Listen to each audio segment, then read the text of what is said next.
Я считаю, что это не громкое заявление, это обычное заявление.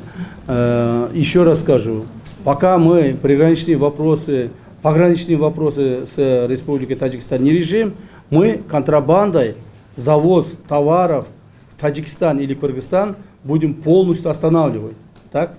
Будем применять все свои средства, возможности, и контрабанда грузов теперь отныне в Таджикистан от нас. В основном Таджикистан от нас не будут. И со стороны Таджикистана тоже, если захотят завести к нам какие-то контрабандные товары, мы будем пресекать. Нет, ну контрабанда это и так незаконно. Вы про простые товары говорите, вот смотрите, будете завозить туда или как? Слушайте меня, все незаконные действия контрабанды до этого момента как бы лояльно относились. Так, лояльно относились, и незаконное действие происходило. Теперь этих незаконных действий не будут.